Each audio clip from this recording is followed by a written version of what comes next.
Hello, everybody. I have been joined by Katie from Plastic Soldier. Katie, welcome to the show. It's an absolute pleasure to have you across. Thanks for having me. We've got you in to have a bit of a sit-down chat about the latest and greatest of what you guys have been up to. Yeah. I'll tell you what, actually, first off, if you'd like to introduce yourself to everybody, tell them what your role within the company is, just so we know who we're talking to. Hi, I'm Katie, and I work for PSC Games, which is the board game kind of side of Plastic Soldier Company, and I'm primarily in charge of social media and marketing. Mm-hmm. But I do a bit of game development and whatever else they need me to do on top of that as well. So. See, I like companies where you can sort of multi-role and have your finger in many pies. Yeah, well, we're so small that it's that kind of place where we just all dig in when we have to and help each other out. So. Yeah. Well, you've seen us in here while you've been here this week. Yeah, it's amazing. Okay, so what is your background in gaming then? Because I'm very curious to see just what sort of area of gaming you've came from to actually jump into a company like this. Yes, it's funny. So I started off. I don't actually play miniature war games. I'm really interested in it now, but it's not really my background.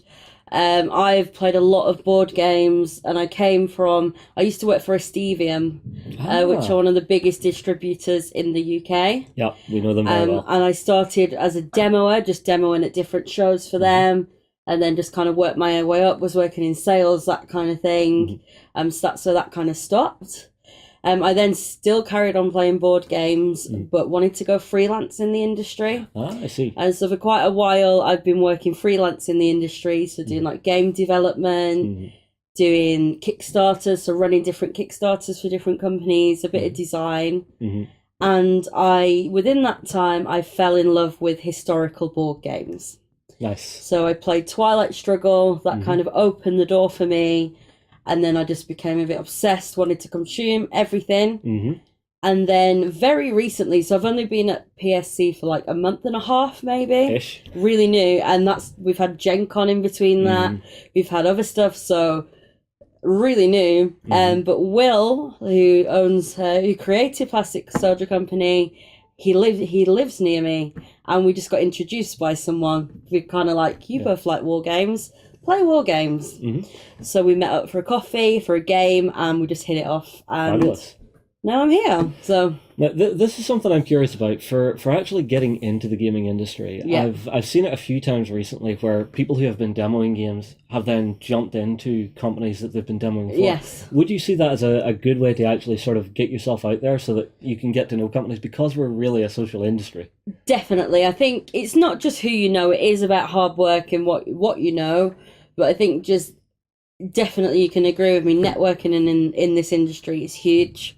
So it's good to kind of have your face around at shows, meeting new people, and you just get that first-hand experience. So with Plastic Soldier Company, it's great that I've kind of come in at a higher level, but it's taken a lot to learn all the games and learn all the processes. Whereas with Estevium, because I was on the floor, that was my job. I knew everything inside out. Yeah. So I could kind of relate that and had context when I was working in different areas. So it's really useful to do it that way, actually. Well, it seems like a great way to build that depth of knowledge and actually show off the passion you have for the games that you're going to be working with. Exactly. Okay, so let's start talking about what's been happening with Plastic Soldier Company. Yeah. So what will be your biggest thing coming up soon? So Essen is around the corner. So we're going. We are going.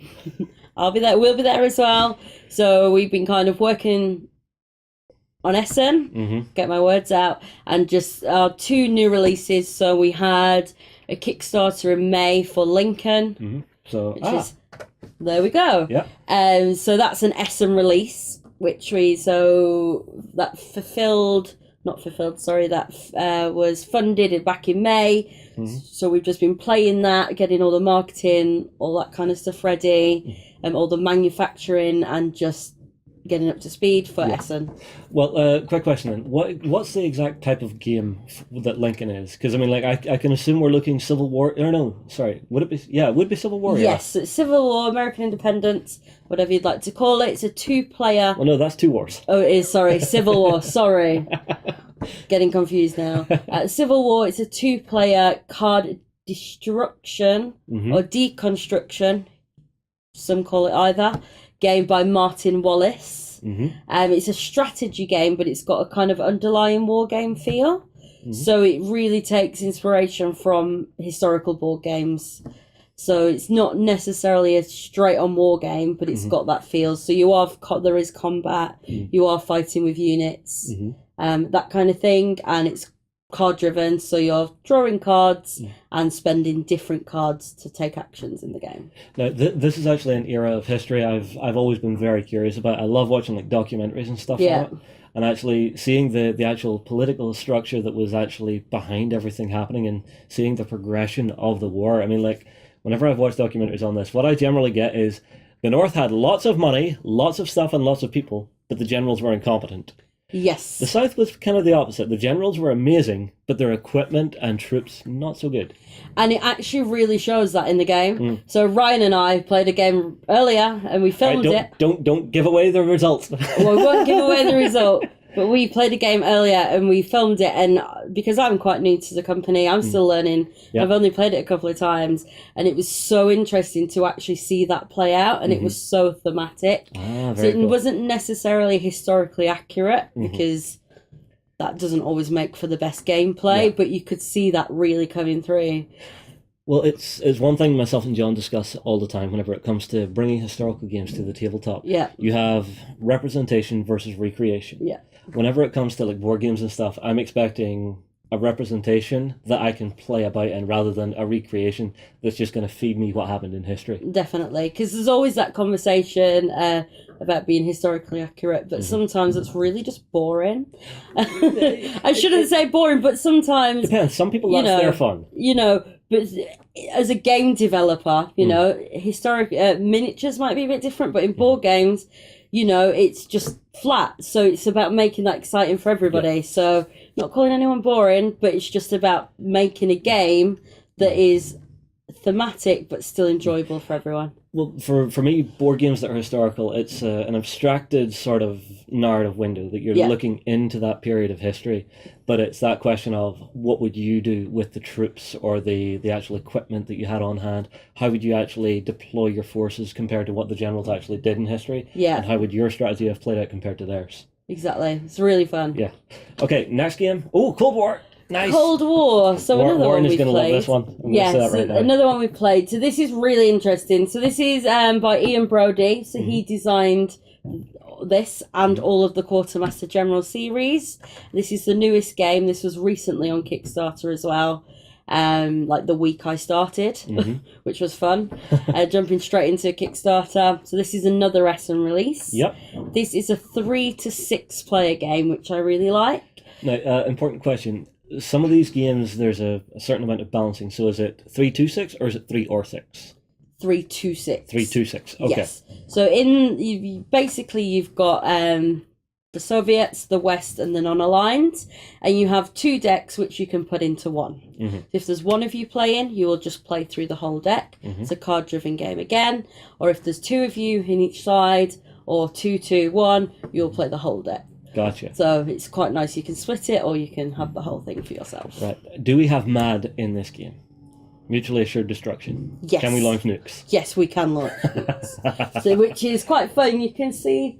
Oh, we haven't got any out, but yes, you can. So we played this yesterday. We've been playing a lot of games for work. And it's really fun to see it unfold because it's quite light and it's not it's not a war game, but it's got that theme. So there's no actual like head-on-head or face-to-face whatever battle or combat, but it's all what you do with your cards. So when you battle, you just control an area and the other army goes, but you've got your WMD cards, which is where the big guns come out, and there's some pretty mean cards in there, so this one's really fun. Right, so what does this sort of bring out? More of the political pressures you would have been under? Yes, more political, and it's more just a sense of the Cold War and the narrative behind it and how that could have gone again. So awesome. It's quite interesting to see it unfold, and it's tedious in the best way. It's a fun game. It's really fun. Okay, so for Essen, these are going to be your 2 big releases. Big releases. I assume you're going to do big demo areas. Demo areas. Yep. So we're going to have our booth, And we'll have Martin Wallace come in, and he'll be demoing Lincoln some of the time. We haven't got the set times yet, but we're organising that at the moment. And then Ian Brodie will be at the booth as well, demoing Cold War. And then when they're not around, we'll be demoing there as well. All right, well, for any of our viewers out there who are going to be coming along to us, and do you know your booth number and which hall you're in? Not yet? Sorry, not yet. I will let you know. There was a bit of confusion, so we're just sorting that out, but we should know soon. I'm chasing them. So. Oh, trust me, I know that feeling dealing with cons. Okay, so upcoming stuff then. So some new stuff that you have in the pipeline. What have you got for us? We've got a few exciting things coming. So we've got a Kickstarter coming next month, and that's Battle Ravens. So I haven't really been involved in this one at all. So Dan Mercy, he works at PSC, and he's the project manager, and he makes sure everything runs nice and smoothly. It's actually one of his designs. So he's written a lot of stuff for Osprey. So he's really kind of well known in the war game, miniature wargaming as well. And this is his design. So this is just some of the concept art. But this is set in the Dark Ages, which is his favourite kind of time period, and one I'm excited to learn more about. And this is a board game, and it's worker placement, and you've got area control in there as well. And it's a 2-player game. Okay, nice. So this is really exciting. It's one that I've not really been involved with. It's kind of been Dan's baby. He's been secretly working away with it for a long time.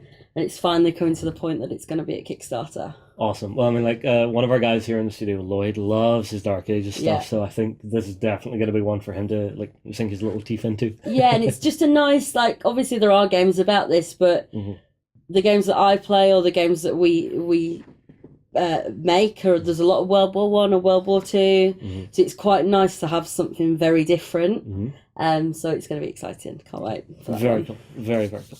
All right. Anything else that's coming up and new? Yes, we've got another game coming. So that's going to be coming in November, and that's Blitzkrieg. But it was Blitzkrieg 20, but we've changed it to Blitzkrieg now. Gotcha. Just very, very recently, just because it's a bit more snappy, a bit more fun. Yeah. And this is a 2-player, really quick 20-minute strategy game. These are some of the tokens and some of the art. And this is designed by Paolo Mori. So Ethnos and Libertalia, the designer of those games. Yeah. Oh, no. Libertalia is an old favourite of mine. So I was like kind of really excited when I heard about this one. And it's a really like 20-minute at the most, kind of quick, fun. It's not a war game, but it's got that theme. And it's chit pull. So you're pulling chits out of a cup, and you're placing those on a board and trying to take control of different areas, like area control. And then you've got nukes again, you've got missiles, you've got tanks. Really good fun. Very cool. I mean, like, having a name like that on the team for actually building new games for you is incredible. Libertalia is an old favourite of mine. I even have the limited edition set with the metal coins, which just makes it so nice. It's gorgeous. Yeah. Overall, you're hitting some big places in history for this one. So I'm very curious to see how these new games play out. I will be keeping an eye out for them in Kickstarter. I'm sure we'll probably mention them on a weekend or whenever they're out and running. Katie, thank you very much for joining us today. Thank you for having me. It's always lovely to hear what companies are getting up to, and Classic Soldier Company, is starting to come into its own for the board gaming world. So one to watch. And if you're going to Essen, make sure and check them out. We'll move on here. We'll see you again soon. Thank you.